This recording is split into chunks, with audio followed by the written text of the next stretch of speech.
Attorney Domingo Cayosa. Si Attorney Egon, atin hong kakausapin tuloy siyang former president ng IBP, Integrated Bar of the Philippines. Kasi may concern eh. Paano ikaw mapapauwi si Saldico? Wala naman tayong extradition treaty, ano. Oo. Alamin natin kay Attorney Egon kung paano ba, sapagkat si Attorney Egon din nang nagsabi na kung gustuhin naman ng pamahalaan, kaya naman pabalikin si Saldico eh. Attorney Egon, magandang hapon sa inyo.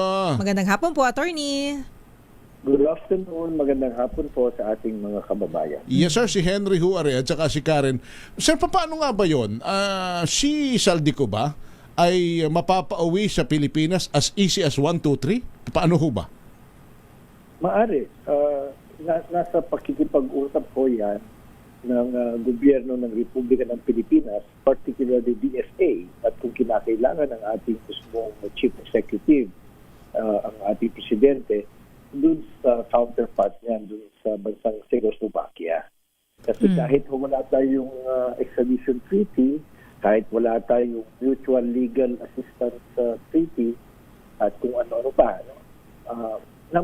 nakukuha ko naman yan sa pakikipag-usap at reciprocity.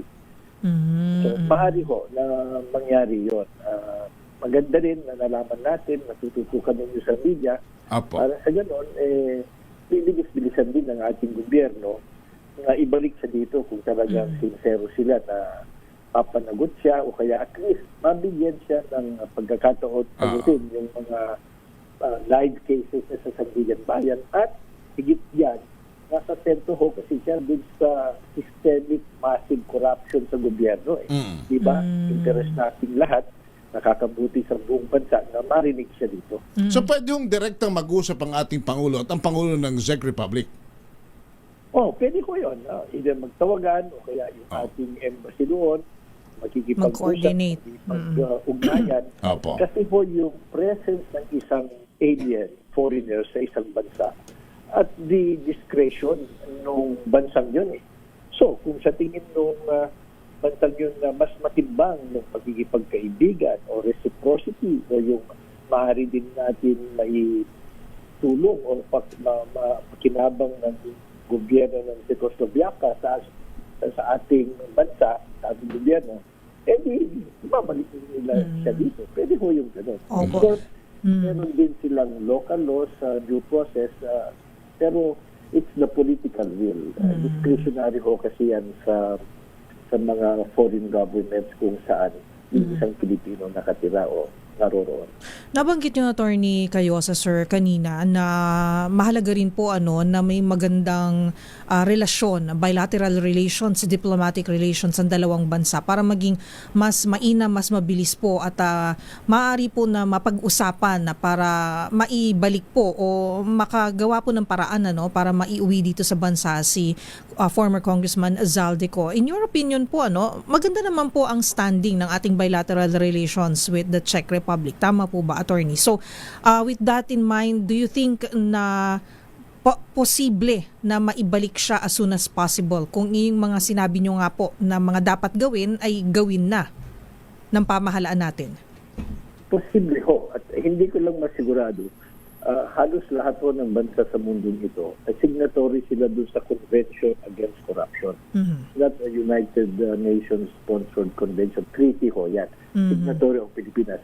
Makakatulong din yan na i-fight ng ating gobyerno. Kasi doon, lahat ng mga signatory doon, nangako na magtulungan laban sa corruption. Di ba itong kaso ni dating Congressman Saldico, massive corruption daw eh.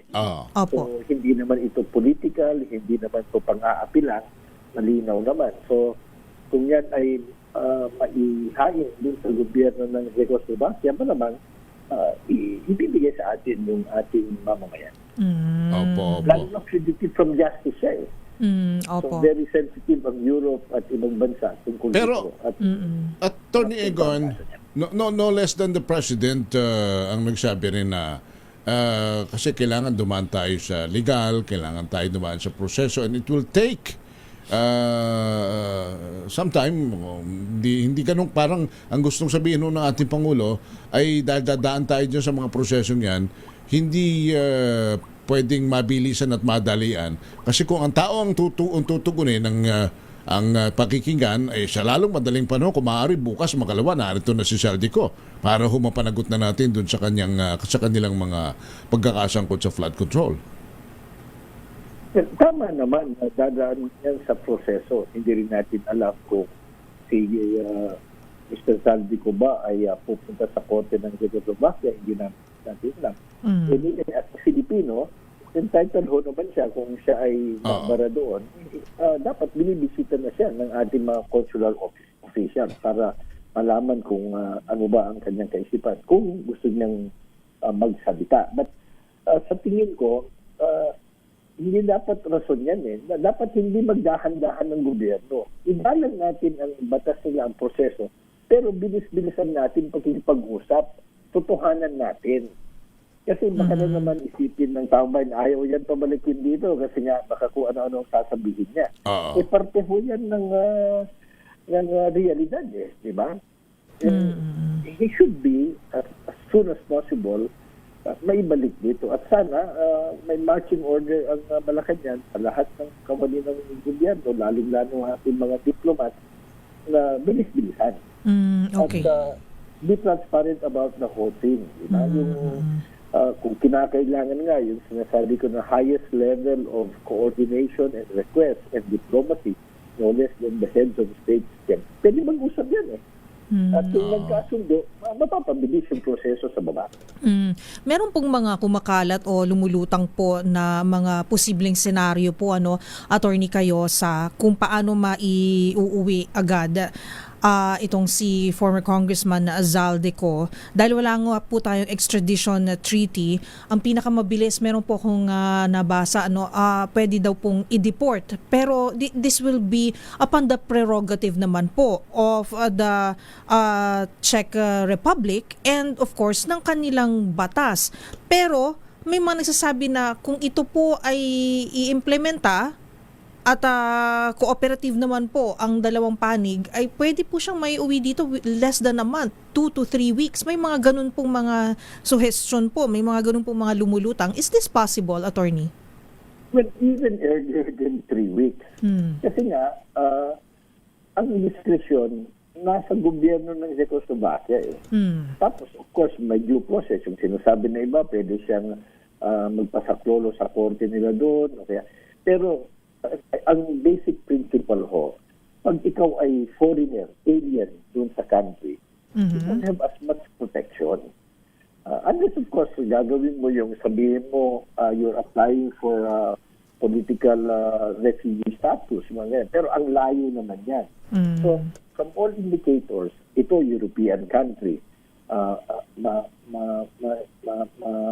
malakas ang kanilang paninindigan laban sa corruption. Sa tingin ko, makikipag-cooperate yan. Hindi ho naman yung kagaya dito sa ating bansa na pwedeng i-dribble na lang ng i-dribble. Yun ang nakasanayan natin eh. Kaya pagtapos mamaya-maya, nawala ka na lang. Di ba? Europe immigration, biglang nawala na lang yung tao. Hindi natin alam kung saan pumunta. Doon ho, hindi eh. Hindi na lang kalaki yung bansa nila. At they are very responsible in handling this matter. So, sa tingin ko ho, mas probable na mabilisan yan kung talagang gugustuhin ng gobyerno. Pero Attorney Egon, considering the fact that he is in the Czech Republic, patawid ng Germany, ibig sabihin ang kanyang maaring kanyang naging kaso lamang is immigration matters, siguro sa napakahabang panahon naman na pinag-uusapan na ang involvement sa corruption, most probably aware na rin naman ang Czech Republic, so kung naandoon siya, wala tayong extradition treaty, at sasabihin ni Saldico na teka muna, ay ang pagkahuli nyo naman sa akin tungkol lang sa simpleng dokumentasyon na kulang ako, halimbawa wala naman akong ginawang offense na anumang criminal offense dito wala siya. siyang linabag na batas dito sa Czech Republic. Kasi ang European countries kilala rin sa pag-partner sa matingkad na pagsusunod ng due process and human rights. Yes. Paano kung yun ho ang kanyang mga argumento? Wala pa ho akong conviction doon. Hindi pa naman ho ako convicted sa Pilipinas. gusto kong ilaban ang aking kaso. Pero habang ako po'y kanilang inuusig at ginagawa lang nila akong kasabwat sa isyong politikal, pwede ba akong dito muna mag-asylum ako? Halimbawa, Attorney Egon. Mag-apply siya for asylum. Oo. Well, pwede niyang gawin lahat yan, no? Marami naman siyang magagaling na abogado. Oo. Kaya lang, malamang hindi ho yan pakikinggan. Kasi number one, hindi ho naman kinakailangan may ginawa kang krimen dun sa lugar na yun para paalisin ka. Kahit na wala kang kasalanan, kung ayaw ka nila dun sa kanilang bansa, wala kang magagawa. Hindi mo naman Hindi bang pribilehiyo yun? human rights na ipagpipilitan ang sarili mo sa isang banyaga o sa banyuhang bansa. Opo. Hindi ho ganun yun. So, pangalawa, kung sa tingin nila mas nakakabuti sa national interest nila and the Committee of Nations sa diplomasya na ibigay natin ito, ibalik natin sa Pilipinas. Kasi hindi ho siya ordinaryong turista eh. Fugitive from justice siya eh. Meron siyang valid warrant of arrest. So ayaw din, babatikusin din yung gobyerno ng Czechoslovakia ng kanyang mga citizens na bakit nagko-kodel tayo, bakit natin kinakanlo yung fugitive from justice. Yung mga interplay ng mga interest at mga realidad at mga batas na pagsasabi na malaman ho yan, talagang ibabalik sa atin. Pero Attorney Egon, na rin naman hoy, Kwan, maaaring tanong ng kaya ko rin na hindi partner, hindi natin kabisado yung mga pasikot-sikot ng international laws. Pero kung paano na kung sa dami ng pera ni Saldico, partner, baka nga hindi lang basta bilyonaryo yan eh. Eh kung sabihin niya ang trade-off is ilalaga ko na lahat ng bilyones ko rito sa Czech Republic, dito ko na i-invest, gawin nyo na ako ritong number one investor at lahat ng aking meron ako huwag nyo lang akong paalisin dito, huwag nyo lang akong ibalik sa Pilipinas, dito ko nagagastusin. Pwede bang maging bargaining chip niya yon? Naintindihan ko yung paningin na ganyan, Henry. Marami sa ating kababayan, ganun silang patingin. Bakit? Kasi nasanay tayo sa sistema natin sa Pilipinas. Yung bulok na sistema natin eh. Kapag mayaman ka, maraming pera, pwede mong bilhin, fluensyahan, politikahan yung mga batas at yung mga nagpapatupad ng batas. So, maaaring yan gawin yan, but iba yung konteksto at kultura nila dun. Iba? Yan. Sa atin siguro, naniniwala tayo dyan at probably maging successful siya. Pero doon sa ibang bansa, hindi ako Pilipino. Sa aking pag-alam, mas matino sila doon konti sa atin at yung pera na yan, yung hindi sila masyadong natitiman dyan. Of course, you can try that. Sa totoo lang, yung corruption naman nangyayari kahit saan. Pero the probability of it succeeding, medyo malabo sa ating paningin. So, what you were saying, I think, partner, what Attorney Egon is saying now is, depende na ito sa political will ng ating presidente at sa kung gaano niya mapapatunayan at makukumbinsi ang punong ehekutibo ng Czechoslovakia na pabalikin na ninyo yan dito sa malalong madaling panahon sapagkat yan ay kinakailangan naming mausig sa salang pangungurakot ng Pondo ng Bayan. Tama ho, tumpak yun. So, it is now, kumbaga, the ball is in the hands of our government, particularly the executive branch. Kasi ho, yung pagkahuli sa kanya, sa tingin ko, hindi ho naman yan aksidente. Hinanmanan talaga siya.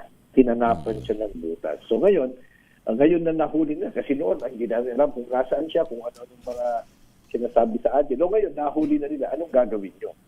So, bantayan natin yun. At hindi lang bantayan, we advocate na pwede ho ba, bilis-bilisan nyo para hindi na naman siya makatakas. Kasi for his own sake and more especially for the sake of our country, kailangan marinig na at malaman natin yung punot-dulo nitong dambuhalang korupsyon na nangyayari. At least, ito na nga po, no, positive development na nga po ito, attorney, at president na rin po ito siguro sa mga madidiscovery pa natin na mga future corruption cases. Sa tingin nyo po ba na ito ay isang magandang pangitain. Sabihin na natin na napakalaki po talaga ng nawalang pondo sa atin, naghirap po ang ating bansa, lalo na ngayon na sumabay pa ang krisis po sa Middle East, at kailangan po natin yung nawawalang pondo na yan, attorney. Pero looking at the silver lining, what do you think about this, yung mga latest developments bilang isa pong alagad po ng batas? Attorney Cayosa, sir. Definitely, positive development ho yung pagkahuli sa kanya, di ba? At yung hindi pagtanggap sa kanya sa bansa ng Germany. Kasi Germany, very particular din yan sa corruption. So, very positive yun. Ang kinakailangan lang natin dito sa ating bansa, susugan ho natin, tutukan natin yung follow-up action. Para maibalik siya dito, maharap niya yung kalukuyang kaso, at malaman din natin sa kanya kasi nasa gitna siya ng talagang systemic corruption kung paniniwalaan natin lahat ng mga salaysay, mga investigasyon. Di ba nararapat lang na ibalik siya dito? Doon din natin matetest yung commitment ng administrasyon ito laban sa corruption, para hindi lang ang Vice President, hindi lang yung mga iba, kundi yung mga talagang nasa gitna nito, maimbestigahan, mapapanagot, at mapaparusahan kung kinakailangan. Kaya lang, Attorney Egon, may mga pananaw na baka hindi gawing hanggat makakayanin ni Saldico, hindi siya pumayag na maiuwi rito sa pangamba na baka maging pangalan na lang siya ng airport kinabukasan. sa dami at sa lalaki ng pangalan na kanyang kasabot dito.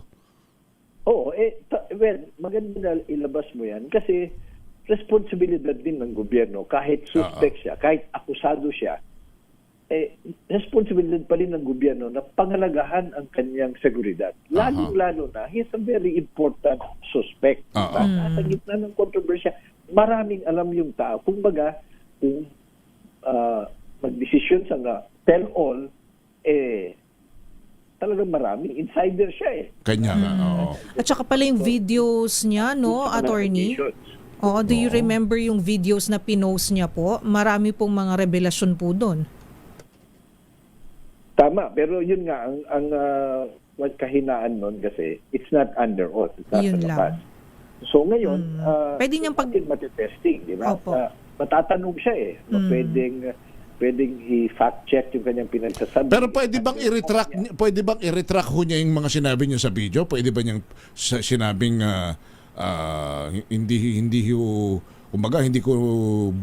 hindi ko nasabi yan, paano ba? Kasi baka mamaya, sige, pagdating niya rito. Under duress po kasi ako yan, mga ganun. Natakot po ako para sa aking buhay. Pwede ba niyang itanggi yun, bawiin?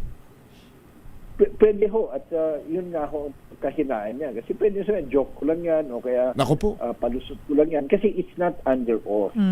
So that's the importance na maibalik siya dito, maiharap sa formal na investigasyon, sa formal na korte, at kung magsalita siya under oath.